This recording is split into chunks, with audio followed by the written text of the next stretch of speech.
Hi friends, ഇത് Indian എക്കണോമിയുടെ reference book Ramesh സിംഗിനെ കുറിച്ചാണ് നമ്മൾ ഡിസ്കസ് ചെയ്യുന്നത്.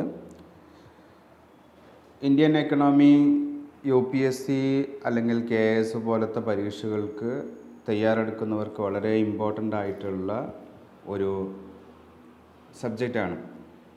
ഇന്ത്യൻ എക്കണോമിക്ക് നമ്മൾ എന്താണ് പഠിക്കേണ്ടത് എന്ന് ചോദിക്കുമ്പോൾ NCERT ബുക്കുകളും അതിൻ്റെ കൂടെ ചില സ്റ്റാൻഡേർഡ് ബുക്കുകളും പറയാറുണ്ട്. പല ടോപ്പേഴ്സും സജസ്റ്റ് ചെയ്യുന്ന ഒരു പുസ്തകമാണ് Indian economy by Ramesh Singh. നമുക്ക് ഇതിലെന്താണ് ഇതിൻ്റെ കണ്ടൻറ് എന്ന് നോക്കാം, പിന്നെ ഇതിനെ എങ്ങനെ അപ്രോച്ച് ചെയ്യാം എന്നും കൂടെ നമുക്ക് നോക്കാം. Okay, this is A bulky book, വലിയൊരു പുസ്തകമാണ്, ഒരുപാട് പേജുകളുണ്ട്. ഏതായാലും കണ്ടൻറ്റ് മാത്രം നമുക്ക് നോക്കാം എന്തൊക്കെയാണ് ഈ പുസ്തകത്തിൽ പറയുന്നത് എന്ന്. ഇതിൽ ഇവർ എത്ര മാർക്ക്, ഒരു മെയിൻസിൻ്റെ കാര്യങ്ങളൊക്കെ ഇതിൽ കുറച്ച് എക്സ്പ്ലെയിൻ ചെയ്യുന്നു. ഫസ്റ്റ് പേജിൽ നമ്മൾ ഇമ്പോർട്ടൻ്റ് ആയിട്ടുള്ള കാര്യമല്ല, അത് നമ്മൾ സിലബസ് ഡിസ്കസ് ചെയ്യുമ്പോൾ പറഞ്ഞതാണ്. എന്തൊക്കെയാണ് ടേബിൾ ഓഫ് കണ്ടൻറ്റ്സ്, എന്തൊക്കെയാണ് ഇതിലുള്ളത്? ഒന്ന് ഇൻട്രൊഡക്ഷൻ. ഇതിൽ എക്കണോമിക്സ് ദ ഡിസിപ്ലിൻ, അതുപോലെ എന്താണ് എക്കണോമിക്സ് എന്നതാണ് പറയുന്നത്, അതിൻ്റെ ടൈപ്സും മറ്റുള്ള കാര്യങ്ങളൊക്കെ. പിന്നീട് നോക്കുക, GDP, വളരെ പ്രധാനപ്പെട്ട കുറേ കൺസെപ്റ്റുകൾ പറഞ്ഞു പോകുന്നുണ്ട്. അതിനുശേഷം ഗ്രോത്ത്, ഡെവലപ്മെൻറ്റ് ആൻഡ് ഹാപ്പിനെസ്, അതാണ് രണ്ടാമത്തെ ചാപ്റ്റർ. ഇതിൽ നമ്മുടെ എക്കണോമിക് ഗ്രോത്ത് എന്താണ്, എക്കണോമിക് ഡെവലപ്മെൻറ്റ് എന്താണ്, ഇങ്ങനത്തെ കാര്യങ്ങളൊക്കെ കൺസെപ്റ്റ് ക്ലിയർ ചെയ്തു പോവുകയാണ്. മൂന്നാമത്തത് evolution of the Indian economy, ഇന്ത്യയുടെ എക്കണോമി എങ്ങനെയാണ് ഇന്നത്തെ ഒരു അവസ്ഥയിലേക്ക് എത്തിയത്, അതിൻ്റെ ബാക്ക്ഗ്രൗണ്ട് എന്താണ്. അതുപോലെ തന്നെ അഗ്രികൾച്ചർ, നമുക്കറിയാം ഇന്ത്യ പോലത്തെ ഒരു രാഷ്ട്രം അഗ്രികൾച്ചറിനെ വളരെ ഡിപ്പെൻഡ് ചെയ്യുന്നൊരു രാഷ്ട്രമാണ്. അതുപോലെ ഇൻഡസ്ട്രി എത്രത്തോളം ഇന്ത്യയിൽ ഡെവലപ്പ് ആയിട്ടുണ്ട്, പ്ലാൻഡ് ആൻഡ് മിക്സഡ് എക്കണോമി, ഇങ്ങനത്തെ കാര്യങ്ങളാണ് മൂന്നാമത്തെ ചാപ്റ്ററിൽ പറയുന്നത്. ഇനി ഇന്ത്യയെക്കുറിച്ച്, ഇന്ത്യയുടെ എക്കണോമിയെക്കുറിച്ച് പറയുമ്പോൾ നമുക്ക് ഒരിക്കലും ഒഴിവാക്കാൻ പറ്റുന്നതാണ് പ്ലാനിംഗ് കമ്മീഷനും അതുപോലെ തന്നെ എക്കണോമിക് പ്ലാനിങ്ങും. അതിൻ്റെ പ്രാഥമിക ഘട്ടങ്ങൾ എങ്ങനെയൊക്കെയായിരുന്നു, പ്രധാനപ്പെട്ട പ്ലാനിങ്, എക്കണോമിക് പ്ലാനിങ് അല്ലെങ്കിൽ 5 ഇയർ പ്ലാനിങ്സ് ഏതൊക്കെയായിരുന്നു, അതിൽ പ്രധാനപ്പെട്ടത് എന്തൊക്കെയാണെന്നുള്ള കാര്യങ്ങളൊക്കെ. ഓക്കെ, ബാക്ക്ഗ്രൗണ്ട്, പിന്നെ അതിൻ്റെ ഒബ്ജക്റ്റീവ്, പ്രധാനപ്പെട്ട കാര്യങ്ങളൊക്കെ വളരെ എലാബറേറ്റായിട്ട് കൊടുത്തിട്ടുണ്ട്. അടുത്തത് എക്കണോമിക് റിഫോംസ്. നമുക്കറിയാം LPG റിഫോം എന്നൊക്കെ പറഞ്ഞിട്ട് നമ്മൾ NCERT വായിച്ചിട്ടുണ്ടാകും. ഇത്തരത്തിലുള്ള കാര്യങ്ങളെക്കുറിച്ച് ഇന്ത്യയുടെ എക്കണോമിക് റിഫോമിനെ കുറിച്ചാണ് പറയുന്നത്. ലിബറലൈസേഷൻ, പ്രൈവറ്റൈസേഷൻ, ഗ്ലോബലൈസേഷൻ, നമ്മൾ LPG എന്ന് വിളിക്കാറ്. അതിൻ്റെ ഇമ്പാക്റ്റ്, ഏത് ഒരു ബാക്ക്ഗ്രൗണ്ടിലാണ് അത് ഇംപ്ലിമെൻ്റ് ചെയ്തത്, ഇന്ന് അത് നമുക്ക് അഡ്വാൻറ്റേജ് ആണോ ഡിസഡ്വാൻറ്റേജ് ആണോ, ഇങ്ങനത്തെ കാര്യങ്ങളൊക്കെ. Then inflation and business cycle. Inflation എക്കണോമിയെ സംബന്ധിച്ചിടത്തോളം വളരെ പ്രധാനപ്പെട്ട ഒരു കാര്യമാണ് ഇൻഫ്ലേഷൻ. സോ അതിൽ സെക്ഷൻ വൈസ് ആയിട്ടാണ് ഡിസ്കസ് ചെയ്യുന്നുണ്ട് ഓരോ കാര്യങ്ങളും. ഓക്കെ, പിന്നെ pay commissions, 7th pay commission. Agriculture and food management, another important area, 8ാമത്തത് അഗ്രികൾച്ചർ ആൻഡ് ഫുഡ് മാനേജ്മെൻറ്റ്. അതിൻ്റെ സബ് ടോപ്പിക്സൊക്കെ നിങ്ങൾ വായിച്ചു നോക്കുക. Next industry and infrastructure. ഇന്ത്യയിലെ പ്രധാനപ്പെട്ട ഇൻഡസ്ട്രികൾ ഏതൊക്കെയാണ്, അതിൻ്റെ ഇൻഫ്രാസ്ട്രക്ചർ എന്തൊക്കെയാണ് ആവശ്യമായി വരുന്നത്, പ്രധാനപ്പെട്ട പ്രൈവറ്റ് സെക്ടർ, പബ്ലിക് സെക്ടർ കമ്പനികൾ ഏതൊക്കെയാണ്, പ്രൈവറ്റ് സെക്ടറും അതുപോലെ തന്നെ അതുമായി ബന്ധപ്പെട്ട അർബനൈസേഷൻ. ഇൻഡസ്ട്രി എന്ന് പറയുമ്പോൾ നമ്മൾ ആദ്യം ഓർക്കുന്ന ഒരു കാര്യമാണ് അർബനൈസേഷൻ, അതിൻ്റെ ഇമ്പാക്റ്റും കാര്യങ്ങളൊക്കെ. ഓക്കെ, ഓരോ സെക്ടറിനെ കുറിച്ചും പറയുന്നുണ്ട്, പെട്രോൾ സെക്ടർ, അതുപോലെ തന്നെ മറ്റുള്ള കാര്യങ്ങളൊക്കെ, എനർജി. Service sector. നെക്സ്റ്റ്, ലോകത്തിൽ തന്നെ പ്രധാനപ്പെട്ട ഒരു സെക്ടറാണ് സർവീസ് സെക്ടർ. ഇന്ത്യ പലപ്പോഴും നമ്മൾ പറയാറ് ഇൻഡസ്ട്രിയൽ റവല്യൂഷൻ അല്ലെങ്കിൽ യൂറോപ്പിലെ ഇൻഡസ്ട്രി എന്നുള്ളതിലേക്ക് അതിനെ ബൈപ്പാസ് ചെയ്തുകൊണ്ട് സർവീസ് സെക്ടർ വളരെ നല്ല രീതിയിൽ ഇന്ത്യയിൽ താഴ്ച വളർന്നു എന്ന് പറയാറുണ്ട്. അതിൻ്റെയൊക്കെ കാര്യങ്ങൾ സർവീസ് സെക്ടർ, ഇന്ത്യയിലെ സർവീസ് സെക്ടറിനെ കുറിച്ച് എക്സ്പ്ലെയിൻ ചെയ്യുന്നു. Next Indian financial market. നമുക്കറിയാം ബാങ്കിങ് സിസ്റ്റവും അതുപോലെ തന്നെ ഇൻഷുറൻസ്, സെക്യൂരിറ്റി മാർക്കറ്റ്, മോഡേൺ ആയിട്ടുള്ള പേയ്മെൻറ്റ് ഓപ്ഷൻസ്, ഇങ്ങനത്തെ കാര്യങ്ങളൊക്കെ ഡിസ്കസ് ചെയ്യുന്നു. 12ാമത്തത് banking in India, NBFC, non banking sector, അതുപോലെ പല കാര്യങ്ങളും ലിക്വിഡിറ്റിയും മറ്റുള്ള കാര്യങ്ങളൊക്കെ പറയുന്നു. ക്യാപിറ്റൽ CRR പോലത്തെ ക്യാപിറ്റൽ അഡിക്വസി റേഷ്യോ, CAR, ഇങ്ങനത്തെ കുറേ കൺസെപ്റ്റുകൾ. എന്നാൽ എക്കണോമി അല്ലെങ്കിൽ ഇന്ത്യൻ എക്കണോമിയെ സംബന്ധിച്ചിടത്തോളം വളരെ ബേസിക് ആയിട്ടുള്ള കാര്യങ്ങളൊക്കെ ഇത് ഡിസ്കസ് ചെയ്യുന്നു. ഇൻഷുറൻസ് ഇൻ ഇന്ത്യ, ഇൻഷുറൻസ് വളരെ ഇമ്പോർട്ടൻ്റ് ആണ്.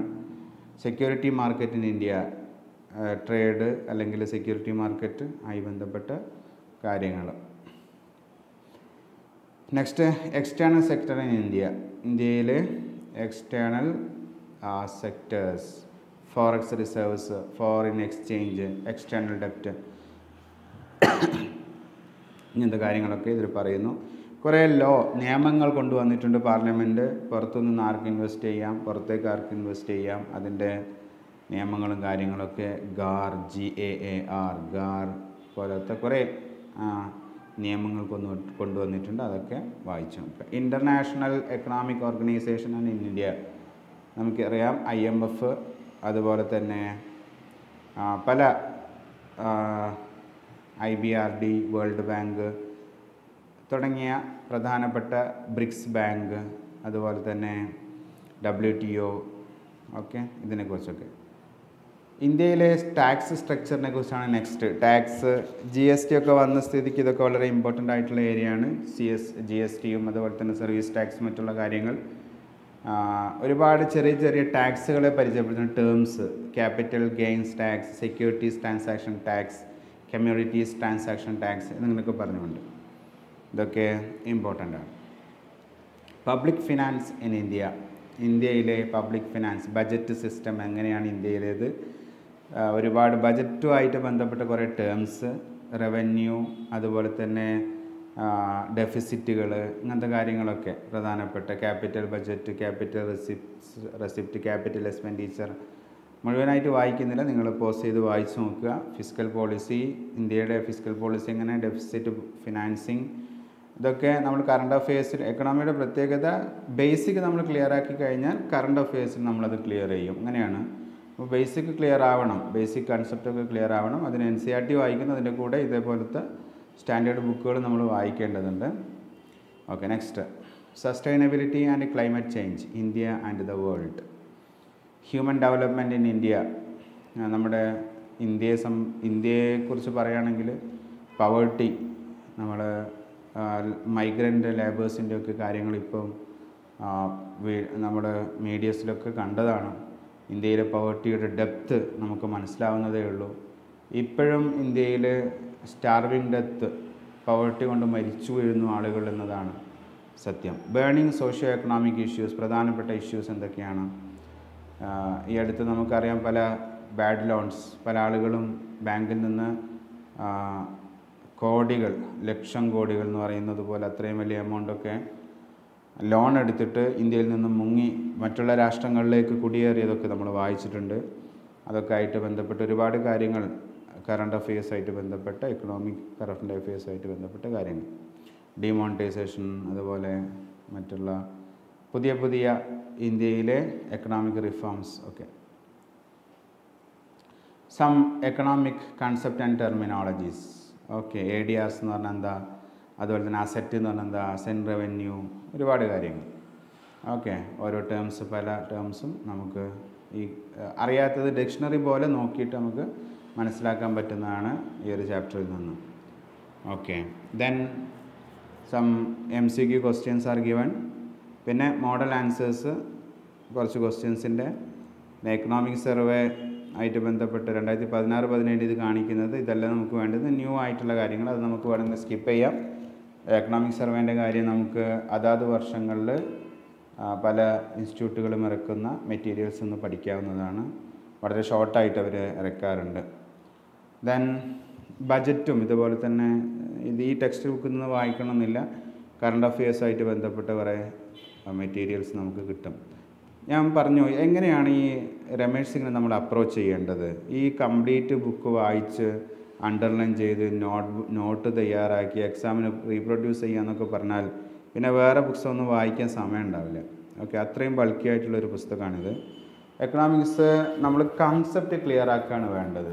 ഇപ്പോൾ എക്സാമ്പിൾ പറയുകയാണെങ്കിൽ നമ്മൾ പറയുകയാണ് ഇന്ത്യയിലെ റവന്യൂ കാൽക്കുലേഷൻ അല്ലെങ്കിൽ നമ്മുടെ ജി ഡി പിയുടെ കാൽക്കുലേഷൻ എങ്ങനെയാണ്, GDP എന്താണ്, GDP ആയിട്ട് ബന്ധപ്പെട്ട് കുറേ മറ്റുള്ള ടേംസ് NNP എന്നൊക്കെ പറഞ്ഞിട്ട് ഒരുപാട് കാര്യങ്ങൾ, ഇത്തരത്തിലുള്ള ടേംസും കാര്യങ്ങളൊക്കെ ക്ലിയർ ആയി കഴിഞ്ഞാൽ ഇൻഫ്ലേഷൻ, ഇപ്പോൾ റുപ്പിയുടെ വാല്യൂ ഡിപ്രീഷിയേറ്റ് ചെയ്യുന്നു, അതുപോലെ തന്നെ റുപ്പിയുടെ വാല്യൂ ഡിപ്രീഷിയേറ്റ് ചെയ്യാം, അതുപോലെ തന്നെ ചിലപ്പോൾ അത് കൂടാൻ ചിലപ്പോൾ കുറയാം. ഇതൊക്കെ എങ്ങനെയാണ് സംഭവിക്കുന്നത്, ആ സമയത്ത് എക്സ്പോർട്ടിനെ എങ്ങനെ ബാധിക്കും, ഇമ്പോർട്ടിനെ എങ്ങനെ ബാധിക്കും, ഇങ്ങനത്തെ കാര്യങ്ങളൊക്കെ നമുക്ക് കൺസെപ്റ്റിൽ ക്ലിയർ ആവണം, അത്രയേ ഉള്ളൂ. അപ്പോൾ ഇത് നമ്മൾ ക്ലിയറാക്കി പോവാണ് വേണ്ടത്. അറിയാത്തത് ഡിക്ഷണറി പോലെ ഉപയോഗിക്കുക ഈ പുസ്തകം, അതാണ് നമ്മുടെ ഒരു സജഷൻ. അറിയാത്ത ടേംസ്, അറിയാത്ത ഭാഗങ്ങൾ നന്നായിട്ടൊന്ന് വായിച്ച് മനസ്സിലാക്കുക, അല്ലാതെ ടെക്സ്റ്റ് കവർ ടു കവർ വായിക്കേണ്ട ആവശ്യമില്ല. ഓക്കെ, മലയാളത്തിൽ നമ്മുടെ മെറ്റീരിയൽസൊക്കെ പരിചയപ്പെടുത്തുന്ന ഒരു സീരീസാണിത്. എക്കണോമിക് ആയി ബന്ധപ്പെട്ട ഒരു പുസ്തകം നമ്മൾ പരിചയപ്പെടുത്തി. ഈ ചാനൽ സബ്സ്ക്രൈബ് ചെയ്യുക, മറ്റുള്ള കാര്യങ്ങൾ വരുന്ന വീഡിയോസ് ശ്രദ്ധിക്കുക. Thank you very much.